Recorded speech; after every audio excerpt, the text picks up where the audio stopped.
네, 여러분 안녕하세요. 풍성한 삶의 기초 2부 그리스도를 통한 하나님과의 인격적인 관계 세 번째 만남 하나님 알아가기에서 두 번째 장인 그리스도 안에서 얻은 하나님과의 새로운 관계에 대해서 책을 읽겠습니다. 생각해 볼 질문. 하나님이 우리 아버지가 되어 주신다는 사실로 인해 당신에게 가장 기쁨이 되는 것은 무엇입니까? 우리가 과거 하나님의 진노 아래에 있을 때 얼마나 심각한 공경에 빠져 있었는지를 직면하고 절감하였다면 이제 예수 그리스도 안에서 얻게 된 하나님과의 새로운 관계를 이야기할 수 있습니다. 하나님과의 화해. 먼저 로마서 5장 10절에서 11절을 읽어 보십시오.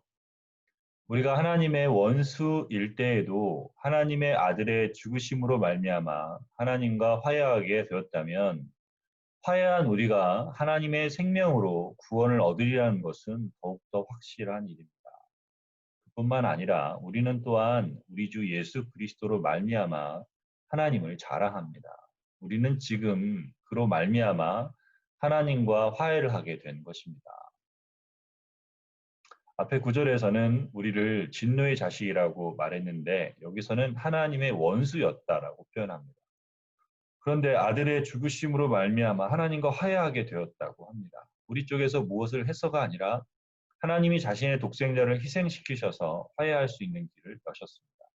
원수 관계였다가 화해하는 것이 얼마나 큰 기쁨인지 모릅니다. 더군다나 원래 서로 사랑하던 사람들이 관계가 틀어졌다가 화해하는 경우를 보셨습니까? 부부 관계가 완전히 깨어져서 이혼 직전까지 갔다가 두 사람이 점점 더 자신의 한계를 인정하고 서로 이해하고 화해에 이를 때 그 모습은 너무나 아름답습니다. 제가 아는 한 형제는 아버지에게 분노가 많았습니다. 객관적으로 볼 때도 어떻게 그런 아버지가 있을까 할 정도로 아버지의 잘못이 컸습니다. 그래서 이 친구는 아버지가 나이 드시고 난 다음 한동안 아버지와 의절을 했습니다. 그러다가 아버지가 돌아가셨습니다. 그런데 이 아들은 아버지와 그렇게 의절한 상태에서 아버지가 돌아가셨다는 것이 평생 마음의 짐이었나 봅니다. 용서에 대한 설교를 듣고 나서 아버지의 산소를 찾아갔습니다. 한 번도 가본 적이 없기 때문에 물어서 산소를 찾아가 그 앞에서 무릎을 꿇고 아버지, 제가 아버지를 용서합니다. 제가 아버지를 미워했는데 아버지를 용서합니다. 라고 말하며 무덤에서 한참 울고 왔다고 합니다. 이후로 이 형제가 얼마나 자유로워졌는지 모릅니다. 이렇듯 인간 관계에서도 원수가 되면 속이 타들어가는데 하물며 하나님과 원수 관계인이 얼마나 고통스럽겠습니까? 하지만 하나님이 값비싼 대가를 지불하시고 그런 우리와 화해하셨습니다. 우리는 예수 그리스도를 통해서 하나님과 화해하게 되었습니다. 그래서 본문은 이제 우리 주 예수 그리스도로 말미암아 하나님을 자랑한다고 말합니다. 개역개정에서는 이를 하나님 안에서 또한 즐거워하는 이라고 표현했습니다. 두 번역 다 가능합니다. 제 하나님과의 관계가 참 좋고 즐겁습니다. 하나님의 진노 아래 있을 때는 심판을 두려워하고 인생의 공허함에 무릎을 꿇을 수밖에 없었는데 이제는 하나님을 자랑하고 즐거워하게 되었습니다. 담대하게 지성소로. 그렇다면 이렇게 예수 그리스도 안에 있게 된 우리는 하나님 앞에서 어떤 마음을 가질 수 있습니까? 히브리서 10장 18, 19절에서는 이렇게 말합니다. 죄와 불법이 용서되었으니 죄를 사하는 제사가 더 이상 필요 없습니다. 그러므로 형제 자매 여러분, 우리는 예수의 피를 힘입어서 담대하게 지성소에 들어가게 되었습니다. 이 구절은 옛 구약 시대를 배경으로 합니다. 구약에서는 사람들의 죄를 사하기 위해서 어린 양을 바쳤습니다. 제사장이 1년에 한 번 신자들을 대신해서 성소 속에 있는 지성소, 즉 하나님이 임재하시는 곳에 들어가서 제사를 드렸습니다. 그곳은 아무나 들어갈 수 없었습니다. 죄인은 하나님 앞에 설 수 없는 존재였으므로 그 죄를 사하기 위해 대제사장이 백성을 대신해서 지성소에 들어갔습니다. 이 대제사장의 옷에는 방울이 달려 있었다고 합니다. 또 지성소에 들어갔다가 죽을 수도 있었기 때문에 죽으면 끌어내기 위해 대제사장 다리에 줄을 매달았다고 합니다. 그렇듯 하나님의 거룩함 앞에 그분의 존귀함 앞에 그 영광 앞에는 아무도 설 수 없습니다. 우리는 하나님을 감히 아버지라고 부를 수 없는 존재입니다. 교회에서 오래 듣다 보니 그 말을 너무 당연하게 여기지만 우리가 어떻게 감히 하나님을 아버지라 부를 수 있습니까? 대통령을 형이나 누나라고 부를 수 있는 사람이 몇이나 되겠습니까? 그런데 이러한 대통령을 목전에서 수없이 지나가게 하신 하나님을 우리가 아버지라고 부르게 되었습니다. 우리는 죽을 수밖에 없는 존재였는데 예수님이 대신 죽으셨기 때문에 우리가 지성소에 담대하게 들어갈 수 있게 되었습니다. 이제는 하나님 앞에 담대하게 나아갈 수 있습니다. 이제 더 이상 하나님을 두려워하지 않습니다. 우리가 받아야 할 심판을 예수님이 다 받으셨기 때문입니다. 이제 우리는 감히 하나님의 영광을 우러러 볼 수 있는 자가 되었습니다. 감히 하나님을 아버지라고 부를 수 있게 되었습니다. 두려움 없이. 이것을 요한 1서에서는 이렇게 이야기합니다. 사랑 안에는 두려움이 없습니다. 완전한 사랑은 두려움을 내쫓습니다. 두려움은 징벌과 관련이 있습니다.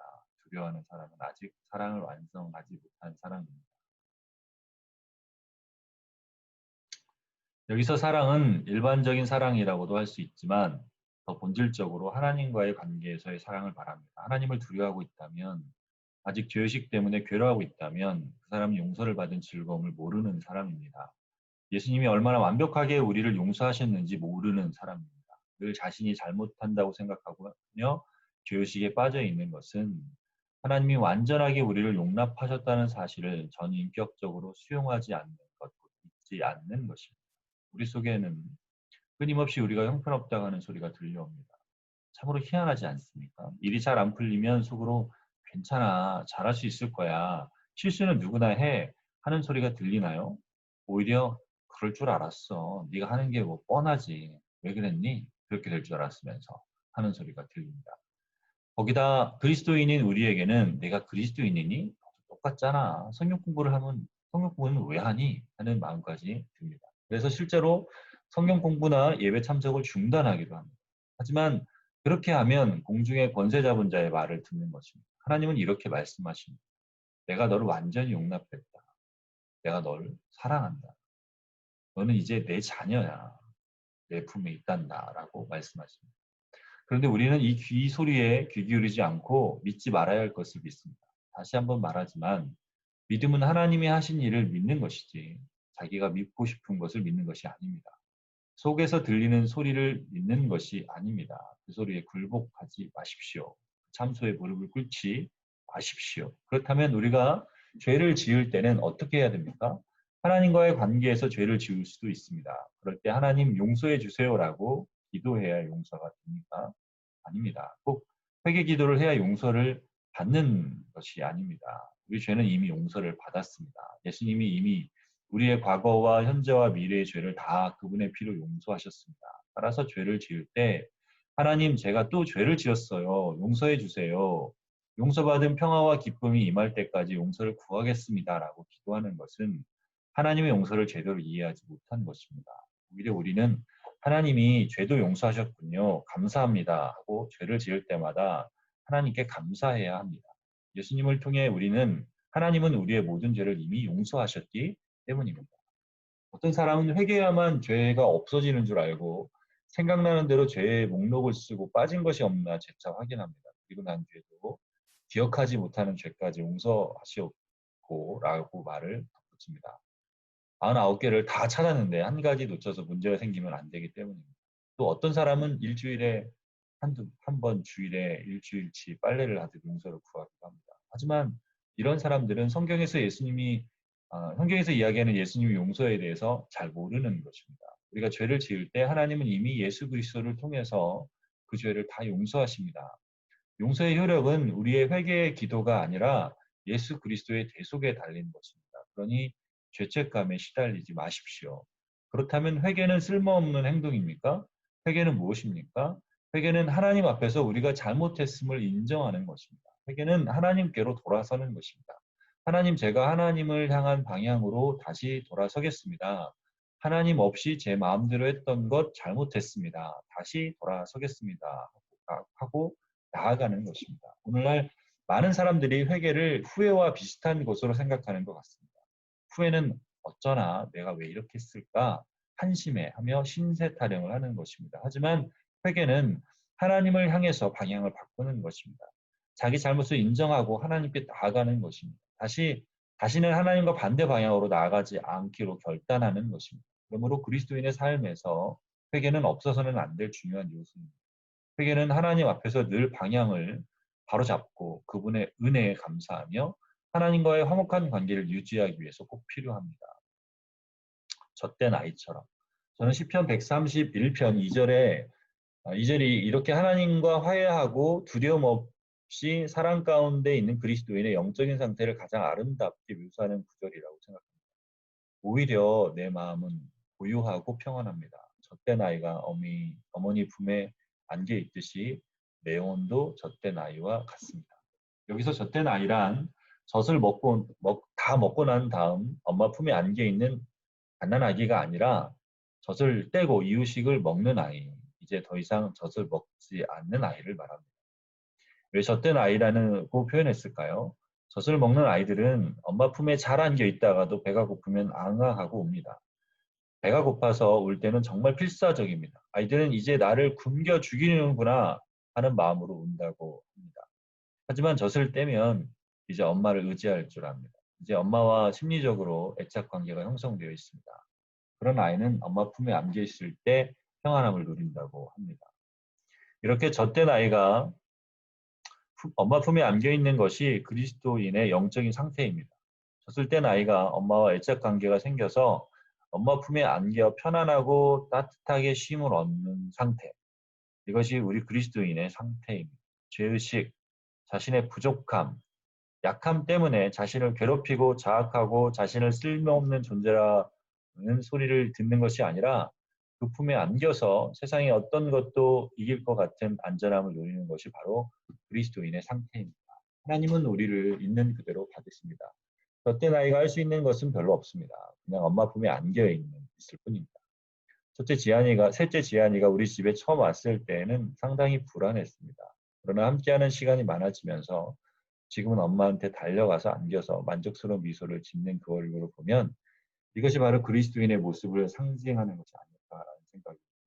그리스도인들이 가장 먼저 누려야 할 것은 바로 이 어머니의 품과 같은 하나님의 품입니다. 무엇을 해야 어떤 조건을 만족해야 하나님이 우리를 사랑하시는 것이 아닙니다.